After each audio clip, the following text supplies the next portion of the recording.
தருமபுரி, கிருஷ்ணகிரி, திருப்பத்தூர், ஈரோடு, திருச்சி உட்பட 11 மாவட்டங்களில் இன்றும் நாளையும் பனிமூட்டம் காணப்படும் என்று வானிலை ஆய்வு மையம் தெரிவித்துள்ளது. தமிழ்நாடு, புதுச்சேரி, காரைக்கால் பகுதிகளில் இன்றும் நாளையும் வறண்ட வானிலை நிலவும் என்று வானிலை மையம் கணித்துள்ளது. அதே சமயம் தருமபுரி, கிருஷ்ணகிரி, திருப்பத்தூர், வேலூர், ராணிப்பேட்டை மற்றும் திருவள்ளூர் மாவட்டங்களில் இன்றும் நாளையும் அதிகாலை வேளையில் மிதமான பனிமூட்டம் காணப்படும் என்று கூறப்பட்டுள்ளது.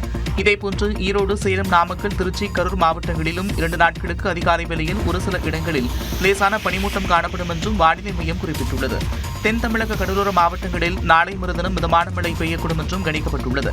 சென்னையை பொறுத்தவரை இன்று வானம் ஓரளவு மேகமூட்டத்துடன் காணப்படும் என்றும் குறைந்தபட்ச வெப்பநிலை 21 டிகிரி செல்சியஸை ஒட்டியிருக்கும் என்றும் வானிலை மையம் தெரிவித்துள்ளது.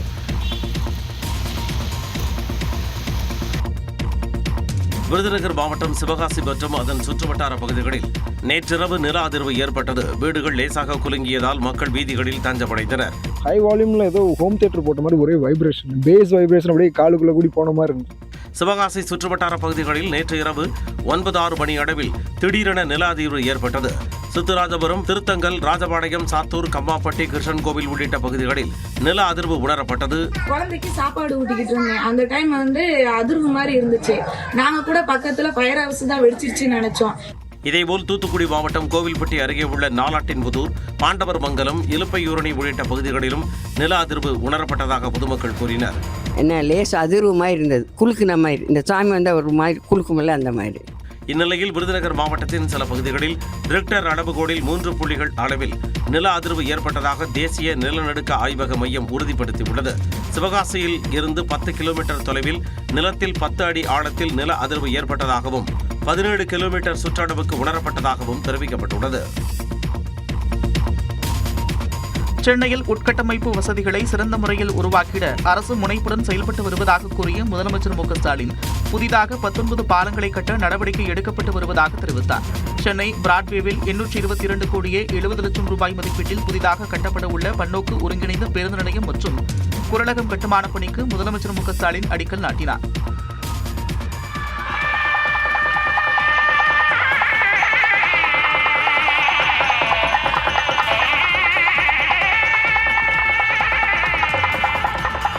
அதனைத் தொடர்ந்து திருவிக நகரில் 21 கோடியே 50 லட்சம் ரூபாயில் கட்டப்பட்டுள்ள அம்பேத்கர் திருமண மாளிகையை முதலமைச்சர் திறந்து வைத்தார். விழாவில் பேசிய முதலமைச்சர் சென்னையில் புதிதாக 19 பாலங்கள் கட்டப்பட உள்ளதாக தெரிவித்தார். 2015 செயற்கை வெள்ளம், அது சாதாரணமாக இல்லை, செயற்கையாக உருவாக்கப்பட்ட வெள்ளம் உங்களுக்கு தெரியும்.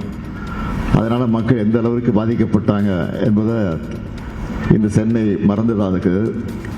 ஆனால் இன்னைக்கு இயற்கையாகவே சாதாரண மழையில் எவ்வளவு பெரிய மழை வந்தாலும் அதை சமாளிக்கிற ஆற்றல் இன்றைக்கு நம்முடைய சென்னை மாநகரத்துக்கு கிடைத்திருக்குதுன்னா, எப்படிப்பட்ட மழை வந்தாலும் சமாளிக்கும் வகையில் சென்னை சீரமைக்கப்பட்டுள்ளதாகவும் முதலமைச்சர் கூறினார். எனக்கு நேற்று கல்யாண வேதிக்காக திருமணம் நடந்துச்சு. கல்யாணத்துக்கு முன்னாடி நாங்கள் ஃபோட்டோ எடுத்திருந்தோம். அது இன்னைக்கு தெரியாது அங்கே எடுக்கக்கூடாது அப்படின்ட்டு. அதுக்கு நாங்கள் மன்னிப்பு தெரிவிச்சுக்கிறோம். திருப்பதி ஏழுமலையான் கோவில் முன்பு பக்தர்கள் முகம் சுளிக்கும் வகையில் போட்டோ ஷூட் நடத்தியதற்காக மன்னிப்பு கேட்டு புதுமண தம்பதியினர் வெளியிட்ட வீடியோ தான் இது. திருவண்ணாமலையைச் சேர்ந்த திருமால் மற்றும் காயத்ரி ஆகியோருக்கு திருப்பதி திருமலையில் உள்ள மண்டபத்தில் திருமணம் நடைபெற்றது. அதற்கு முன்னதாக புதுமண ஜோடி ஏழுமலையான் கோவில் முன்பு உள்ள காலியிடத்தில் போட்டோ ஷூட் நடத்தியுள்ளனர். அப்போது திருமால் தனது வருங்கால மனைவிக்கு நெற்றியில் முத்தமிடுவது போன்று போட்டோ ஷூட் நடத்தியுள்ளனர். விதிகளையும் தடையையும் மீறிய இந்த செயல் சக பக்தர்களை முகம் சுளிக்க வைத்தது. இந்நிலையில் அந்த புதுமண தம்பதி நடைபெற்ற தவறுக்கு மன்னிப்பு கேட்டு வீடியோ வெளியிட்டுள்ளனர். அந்த மாதிரிலாம் இது பண்ண மாட்டோம். அந்த வீடியோ ஃபோட்டோ எல்லாமே நாங்கள் டெலீட் பண்ணிட்டோம். நாங்கள் இதுக்கு பிராச்சித்தமாக ஸ்ரீவாரி சேவா நாங்கள் பண்ணுறோம். எல்லாரும் மன்னிச்சிருங்க. ஏழுமலையான் கோவில் பகுதி முழுவதும் 1600 அதிநவீன சிசிடிவி கேமராக்கள் பொருத்தப்பட்டு கண்காணிக்கப்பட்டு வரும் நிலையில் நிபந்தனைகளை மீறி புதுமண தம்பதி போட்டோ ஷூட் நடத்தியதை முன்கூட்டியே கண்டறிந்து தடுக்க முடியாமல் போனது ஏன் என்று கேள்வி எழுந்துள்ளது. புதுக்கோட்டை மாவட்டம் திருமயம் காவல் நிலையத்தில் பணியாற்றும் பெண் தலைமை காவலர் வீட்டில் 30 சவரன் தங்க நகை திருடப்பட்டது அதிர்ச்சியை ஏற்படுத்தியுள்ளது. கம்பன் நகர் பகுதியில் வசித்து வரும் தலைமை காவலர் அபர்ணாவும் கம்ப்யூட்டர் சென்டர் வைத்துள்ள அவரது கணவரும் வழக்கம் போல் தங்கள் பணிக்கு சென்றுவிட்ட நிலையில் மாமியார் கொல்லைப்புறத்தில் துணி துவைத்துக் கொண்டிருந்தார். அப்போது முன்பக்க வாயில் வழியே புகுந்த அடையாளம் தெரியாத நபர் பீரோவை திறந்து 30 சவரன் தங்க நகைகளை திருடிச் சென்றார். இதேபோன்று திருவாரூர் மாவட்டம் குடவாசல் அருகே இருசக்கர வாகனத்தில் சென்ற பெண்ணை வழிமறித்து 33 லட்சம் ரூபாய் மதிப்பிலான தங்க நகை கொள்ளையடிக்கப்பட்டது. புதுமனை தெருவைச் சேர்ந்த ஹமீதா பெரோஸ் என்பவர் தனது வீட்டிலிருந்த 25 சவரன் நகையை லாக்கரில் வைக்க வங்கிக்கு கொண்டு சென்றார். வங்கியில் கூட்டம் அதிகமாக இருந்ததால் மற்றொரு நாள் லாக்கரில் வைத்துக் கொள்ளலாம் என்று நகையுடன் வீடு திரும்பியவரை வழிமறித்த கொள்ளையர்கள் நகையை பறித்துச் சென்றுள்ளனர். தமிழ்நாட்டின் அரசியல் களத்தை பரபரப்பாக்கிய செய்திகளை டாப் 5 அரசியல் செய்திகள் பகுதியில் பார்க்கலாம். ரசிகர் கூட்டம் வரத்தான் செய்யும். அவர் சிறந்த நடிகர், அது எந்த மாற்று கருத்தும் கிடையாது. ஆனா சிறந்த அரசியல்வாதி நாங்க தான். மக்களுக்கு சேவை செய்தனா நாங்க தான். தாவேக தலைவர் விஜயை நேரடியாக தாக்கி அதிமுக பொதுச் செயலாளர் எடப்பாடி பழனிசாமி கூறிய கருத்துக்களே இவை. சேலம் ஓமலூரில் செய்தியாளர்களிடம் பேசிய அவர், மக்களுக்கு எந்த சேவையும் செய்யாமல் யாருக்காக விஜய் அரசியலுக்கு வருகிறார் என்றும் கேள்வி எழுப்பினார். திரைப்படத்தில் இருக்க வரைக்கும் சம்பாரிச்சிங்க, விட்டுட்டு வந்தீங்க. நான் பல்லாயிரக்கணக்கு கோடி விட்டுட்டு வந்தேங்கிறீங்க. யாருக்காக விட்டுட்டு வந்தீங்க? அதாவது விலையும் பெயர் முறையிலே தெரியுமாங்க. நாம மக்களை இன்னைக்கு ஒரு ரசிகர் பட்டாலும் ஏறலாமல் இருப்பதற்காக எதை வேணாலும் பேசிட முடியாது. கொரோனா காலம் இருந்ததுங்க.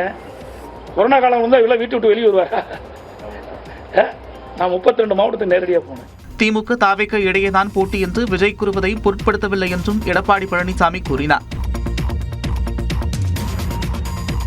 டெல்லிக்கு சென்று காங்கிரசிடம் கெஞ்சும் நிலைக்கு திமுக வந்துவிட்டதாக அதிமுக பொதுச் செயலாளர் எடப்பாடி பழனிசாமி விமர்சித்த நிலையில் 2 தலைவர்கள் நேரடியாக சந்தித்துக் கொள்வதை இப்படியா விமர்சிப்பது என முன்னாள் நிதியமைச்சர் ப. சிதம்பரம் கேள்வி எழுப்பியுள்ளார்.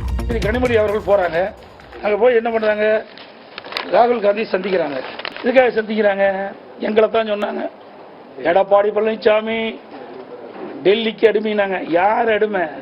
நாங்க அடிமை இல்லை, திராவிட முன்னேற்ற கழகம் தான் அடிமை. இன்னைக்கு அங்க போய் கெஞ்சிக்கின்ற நிலைக்கு வந்துட்டு திமுக. நேரடியாக 2 கட்சி தலைவர்கள் அல்லது கட்சி தலைமையில் இருப்பவர்கள் சந்தித்து பேசுவது, கெஞ்சுவது என்றால்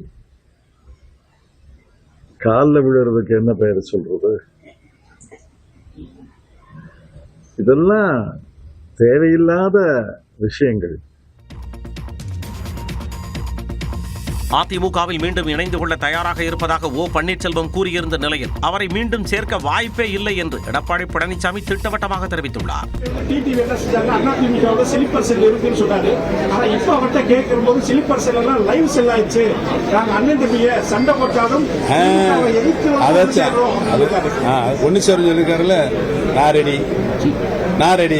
திரு டிடி விஜயன் அவர்களும் அவருடைய அருமை திரு எடப்பாடி பழனிசாமி ரெடியா கேட்டு சொல்லுங்க. இது அன்னைக்கு தான் கேட்டுருக்காரு, இன்னைக்கே கேட்டாரு. 3-4 வருஷமா கேட்டு தான் இருக்காரு. அதாவது ஏற்கனவே அனைத்து இந்திய அண்ணா திராவிட முன்னேற்ற கழகத்தின் பொதுக்குழு கூட்டத்தில் ஏகமனதாக எடுக்கப்பட்ட முடிவு, திரு OPS அவர்கள் அடிப்படை உறுப்பினர் நீக்கப்பட்டு விட்டார். நடவடிக்கை எடுக்கப்பட்டிருக்கிறது. அதனால அந்த கட்சியில் சேர்த்துவதற்கு எந்தவித வாய்ப்பும் இல்லை சார். இது அடிப்படை நல்லா புரிஞ்சுக்குது. பொதுக்குழு எடுக்கப்பட்ட முடிவு, அவர் பொதுச்சாலை எடுக்கப்பட்ட முடிவு இல்ல. பாமக நிறுவனர் ராமதாஸ் கட்சி தொடங்கிய போது அவரை தூக்கி கொண்டாடிய சில இயக்கங்கள் விசிக வளர்ந்து வந்தபோது கொண்டாடவில்லை என்று அக்கட்சியின் தலைவர் திருமாவளவன் ஆதங்கம் தெரிவித்துள்ளார். சென்னை கொளத்தூரில் நடைபெற்ற நிகழ்ச்சியில் பேசிய அவர் இதனை குறிப்பிட்டார். ஒரு புதிய ஆட்சி மாற்றத்தை நாம் ஏற்படுத்த போகிறோம். இனி திமுக வேண்டாம், அதிமுக வேண்டாம் என்று அவரை தூக்கி கொண்டாடியவர்கள் யாராவது திருமாவளவன் எமர்ஜாய் வந்த காலத்தில் பக்கத்தில் வந்து யாராவது ஆறுதல் சொல்லி இருப்பார்களா? ஆதரவு தெரிவித்திருப்பார்களா? ஒரு வார்த்தை ஊக்கப்படுத்தி இருப்பார்களா? அவரை தலைவர், தமிழின காவலர் என்றெல்லாம் தூக்கி கொண்டாடிய ஒரு நபர் கூட திருமாவளவன் பின்னால் நிற்கவில்லை, அல்லது திருமாவளவனுக்கு ஆறுதலாக நிற்கவில்லை. முட்டி மோதி சொந்த காலை ஊன்றி கையை ஊன்றி கரணம் போட்டுத்தான் திருமாவளவன் இந்த இடத்திலே வந்து இன்றைக்கு நிற்கிறார். கடுமையான போராட்டங்களை விசிக கடந்து வந்திருப்பதாகவும் திருமாவளவன் தெரிவித்தார். தேசிய ஜனநாயக கூட்டணியில் நல்லவர்கள் அனைவரும் இடம் பெறுவார்கள், நாட்டு மக்கள் நன்மை பெறுவார்கள், பலன் பெறுவார்கள். 2026 தேசிய ஜனநாயக கூட்டணி ஆட்சி அமைக்கும். தேசிய ஜனநாயக கூட்டணியில் சசிகலாவை இணைப்பது குறித்த கேள்விக்கு நயினார் நாகேந்திரன் அளித்த பதில்தான் இது. நெல்லையில் நடந்த பல்வேறு நிகழ்ச்சிகளில் தமிழ்நாடு பாஜக தலைவர் நயினார் நாகேந்திரன் கலந்து கொண்டார். தொடர்ந்து செய்தியாளர்களை சந்தித்த அவர் வரும் சட்டமன்ற தேர்தலில் நெல்லையில் போட்டியிடுவீர்களா என்ற கேள்விக்கு பதிலளித்தார். 2001, 2006, 2011, 2016, 2021 திருநெல்வேலி தொகுதி மக்கள் என்னுடைய உடன்பிறந்த சகோதரர் போல என்னை அவருடைய வீட்டில் ஒரு பிள்ளை போல என்னை எல்லையும் பார்த்துட்டு என்னை கூட கண்கூட என்னை பார்க்க முடியுது. இந்த இடத்த விட்டு பிரிஞ்சு போகிற ஒவ்வொருடைய முகத்தையும் பார்க்கும்போது அவருடைய வீட்டில் ஒருத்தருங்கிற உணர்வோடு இருக்கிறாங்க. ஆக திருநெல்வேலி தொகுதி என்னையும் எப்பொழுதும் பிரித்து பார்க்க முடியாது. தேசிய ஜனநாயக கூட்டணியில் நல்லவர்கள் இடம்பெறுவார்கள் எனவும் நயினார் நாகேந்திரன் தெரிவித்தார். டெல்லியில் குடியரசு தினம் முடிந்து பாசறைக்கு திரும்பிய படைகள், மத்திய பிரதேசத்தில் எய்ம்ஸ் மருத்துவமனையில் தங்கச்சங்கிலி பறிப்பு உள்ளிட்ட செய்திகளை டாப் 5 இந்தியா பகுதியில் பார்க்கலாம்.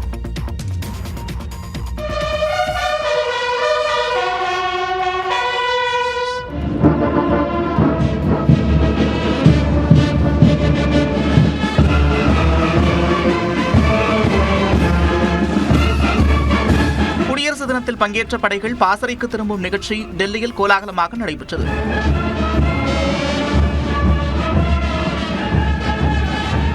டெல்லி விஜய் சவுக் பகுதியில் நடந்த நிகழ்ச்சியில் ராணுவ வீரர்கள் அழகுற அணிவகுத்ததுடன் இசைமழையில் நனைய வைத்தனர்.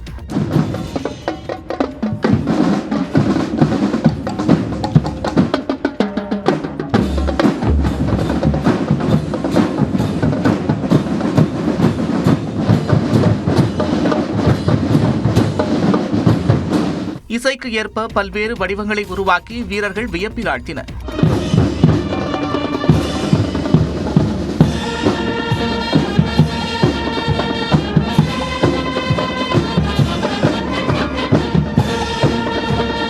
இந்த நிகழ்ச்சியில் குடியரசுத் தலைவர் திரௌபதி முர்மு, குடியரசு துணைத் தலைவர் CP ராதாகிருஷ்ணன், பிரதமர் நரேந்திர மோடி உள்ளிட்டோர் பங்கேற்றனர்.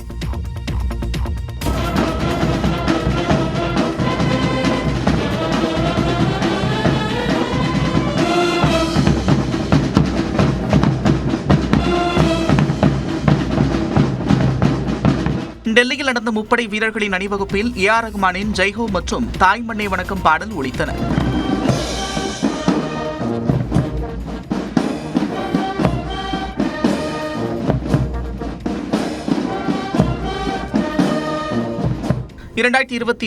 மகளிர் கிரிக்கெட் உலகக்கோப்பை வெற்றியை கொண்டாடும் வகையிலும் வீரர்கள் அணிவகுத்தது பலரையும் கவர்ந்தது.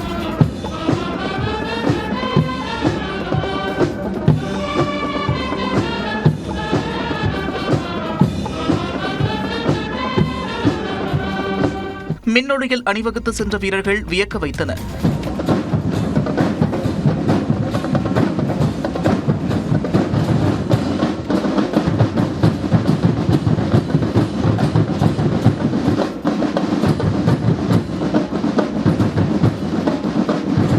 இந்த நிகழ்ச்சியை ஏராளமான மக்கள் கண்டு ரசித்தனர்.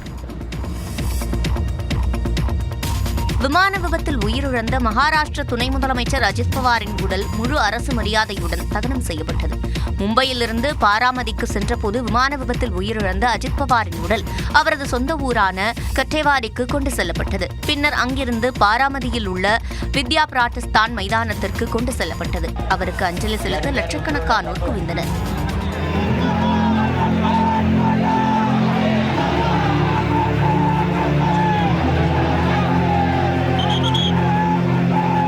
மத்திய உள்துறை அமைச்சர் அமித்ஷா, மகாராஷ்டிர முதலமைச்சர் தேவேந்திர பட்னாவிஸ், துணை முதலமைச்சர் ஏக்நாத் ஷிண்டே உள்ளிட்டோர் இறுதி அஞ்சலி செலுத்தினர். இதனைத் தொடர்ந்து அஜித் பவாரின் உடலுக்கு முழு அரசு மரியாதையுடன் இறுதிச் சடங்கு நடைபெற்றது. இரு மகன்களான பார்த் பவார், ஜே பவார் ஆகியோர் சிதைக்கு தீமூட்டிய நிலையில் அஜித் பவாரின் உடல் தகனம் செய்யப்பட்டது.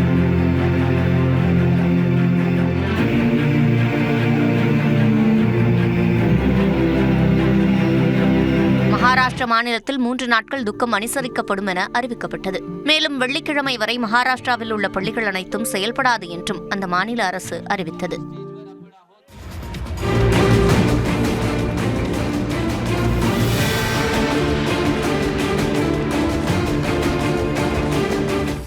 லிப்டில் மருத்துவ பெண் பணியாளரின் தாலிச்சங்கிலியை இப்படி பறித்து சென்ற நபர் தற்போது கைது செய்யப்பட்டுள்ளார். மத்திய பிரதேச மாநிலம் போபாலில் உள்ள எய்ம்ஸ் மருத்துவமனையில் லிப்டுக்குள் மருத்துவ பெண் பணியாளர் ஒருவர் நின்றிருந்தார். அப்போது உள்ளே புகுந்த நபர் ஒருவர் அப்பெண்ணின் தாலிச்சங்கிலியை பறித்துக் கொண்டு மின்னல் வேகத்தில் தப்பிச் சென்றார்.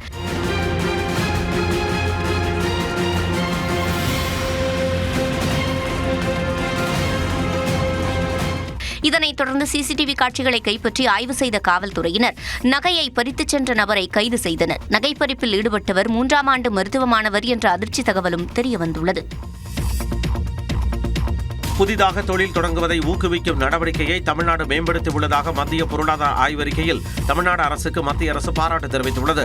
நாட்டின் உற்பத்தி துறையில் தமிழ்நாடு, கர்நாடகா, தெலுங்கானா, மராட்டியம் உள்ளிட்ட மாநிலங்கள் 40% பங்கு வகிக்கின்றன என்றும் அதிநவீன தொழில்நுட்பம், IT, நிதி போன்ற துறைகளின் வளர்ச்சி தென் மாநிலங்களில் அதிக அளவில் உள்ளதாகவும் பொருளாதார ஆய்வறிக்கையில் தெரிவிக்கப்பட்டுள்ளது. உற்பத்தி துறையில் வேலைவாய்ப்பில் நாட்டிலேயே தமிழ்நாடு முதலிடத்தில் உள்ளதாகவும் நாட்டின் உற்பத்தி துறையில் அதிகபட்சமாக 15% ஊழியர்கள் தமிழ்நாட்டில்தான் உள்ளதாகவும் குறிப்பிடப்பட்டுள்ளது. நாட்டின் ஆலை தொழிலாளர்களில் 60% பேர் தமிழ்நாடு உட்பட 7 மாநிலங்களில் உள்ளதாகவும் நாட்டில் பெரும் தொழிற்சாலைகள் அதிகம் உள்ள முதல் 8 மாநிலங்களில் தமிழ்நாடும் ஒன்று என்றும் பொருளாதார ஆய்வறிக்கையில் தெரிவிக்கப்பட்டுள்ளது. பெண்கள் வேலைவாய்ப்பை பெருக்கும் திட்டங்களை தீட்ட தமிழ்நாடு மற்ற மாநிலங்களுக்கு முன்னோடியாக உள்ளதாகவும் மத்திய அரசு பாராட்டியுள்ளது. பெண்களுக்கான பாதுகாப்பான சூழலை உருவாக்கி வேலை வாய்ப்பை பெருக்க நினைக்கும் மாநிலங்களுக்கு தமிழ்நாடு அரசின் தோழி விடுதி திட்டம் மிகச்சிறந்த எடுத்துக்காட்டு என்று மத்திய அரசு கூறியுள்ளது.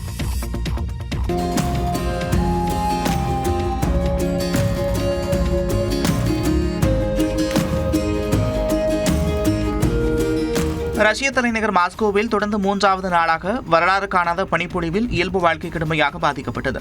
ரஷ்யாவின் பல பகுதிகளில் வரலாறு காணாத அளவு பனிப்பொழிவு ஏற்பட்டுள்ளது. குறிப்பாக தலைநகர் மாஸ்கோவில் ஜனவரி மாதத்தில் 203 ஆண்டுகளில் இல்லாத அளவில் கடுமையான பனிப்பொழிவு நிலவுகிறது. கடந்த 3 நாட்களாக பெய்த பனியால் வீடுகள் மற்றும் கட்டடங்களின் கூரை வரை பனி படர்ந்துள்ளது. சாலையோரம் நிறுத்தி வைக்கப்பட்டுள்ள கார் உள்ளிட்ட வாகனங்கள் முற்றிலுமாக புதைந்துள்ளன. சாலைகள் முழுவதுமாக மூடப்பட்டு 13 அடி உயரம் வரை பனிக்கட்டிகள் குவிந்திருப்பதால் போக்குவரத்து முடங்கியுள்ளது.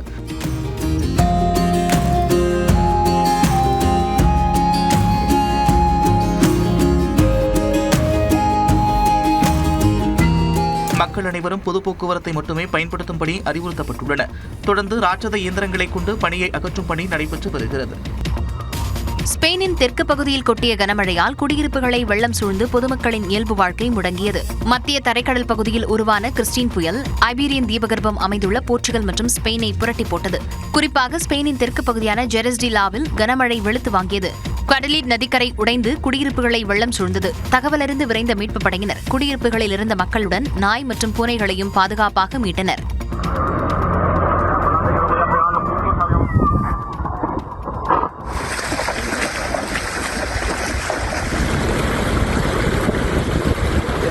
கிறிஸ்டின் புயலின் தாண்டவத்தால் போர்ச்சுகலில் 4 பேரும் ஸ்பெயினில் 2 பேரும் உயிரிழந்ததாக தகவல் வெளியாகியுள்ளது.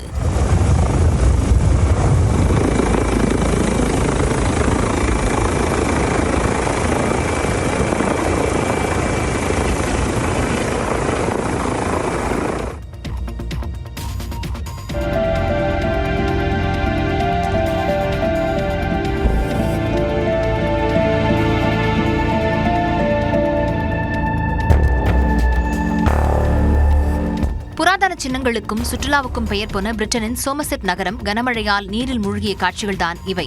ஐரோப்பா அருகே உருவான சந்திரா புயல் கரையை கடந்த நிலையில் பிரிட்டன் உள்ளிட்ட நாடுகள் கடும் பாதிப்புகளை சந்தித்துள்ளன. பிரிட்டன் தலைநகர் லண்டனிலும் அயர்லாந்து உள்ளிட்ட நாடுகளிலும் கனமழை கொட்டி தீர்த்தது. அயர்லாந்தின் டப்ளின் நகரில் குடியிருப்புகளை வெள்ளம் சூழ்ந்தது.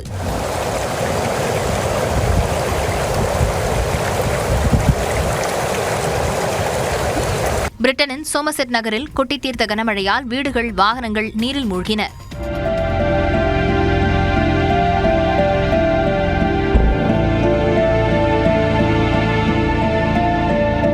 மேற்கு கோக்கர், டவுன்டவுன், மட்ஃபர்ட், மேற்கு கேமல் உள்ளிட்ட பல்வேறு பகுதிகளில் வெள்ளம் புகுந்த நிலையில் மீட்புப் பணிகள் தீவிரமாக நடைபெற்றன.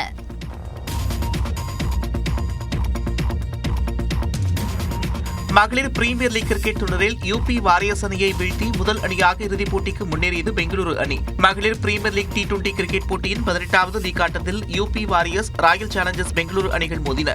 வதோதராவில் நடைபெற்ற இந்த போட்டியில் டாஸ் வென்ற பெங்களூரு அணி பந்துவீச்சை தேர்வு செய்தது. அதன்படி முதலில் பேட்டிங் செய்த யூபி வாரியர்ஸ் அணி நிர்ணயிக்கப்பட்ட 20 ஓவர்களில் 8 விக்கெட்டுகளுக்கு 143 ரன்கள் எடுத்தது.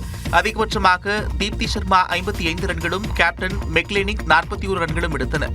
இதனையடுத்து 144 ரன்கள் எடுத்தால் வெற்றி என்ற இலக்குடன் களமிறங்கிய பெங்களூரு அணி 13.1 ஓவரில் 2 விக்கெட்டிற்கு 147 ரன்கள் எடுத்து அபார வெற்றி பெற்றது.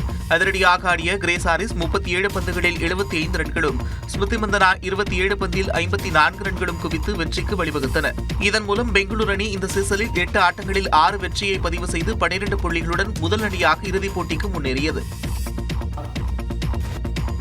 ரஜினிகாந்த் மற்றும் கமல்ஹாசன் இணைந்து நடிக்கும் திரைப்படத்தை நெல்சன் திலீப்குமார் இயக்கவுள்ளதாக தகவல் வெளியாகியுள்ளது. தமிழ் திரையுலகின் இரு துருவங்களான சூப்பர் ஸ்டார் ரஜினிகாந்த் மற்றும் உலகநாயகன் கமல்ஹாசன் ஆகிய இருவரும் சுமார் 46 ஆண்டுகளுக்கு பிறகு ஒரே திரையில் இணைய உள்ளதாக கூறப்பட்டு வருகிறது. முதலில் இத்திரைப்படத்தை லோகேஷ் கனகராஜ் இயக்குவார் என்று எதிர்பார்க்கப்பட்டது. பின்னர் சுந்தர் சி இயக்குவார் என அறிவிக்கப்பட்டது.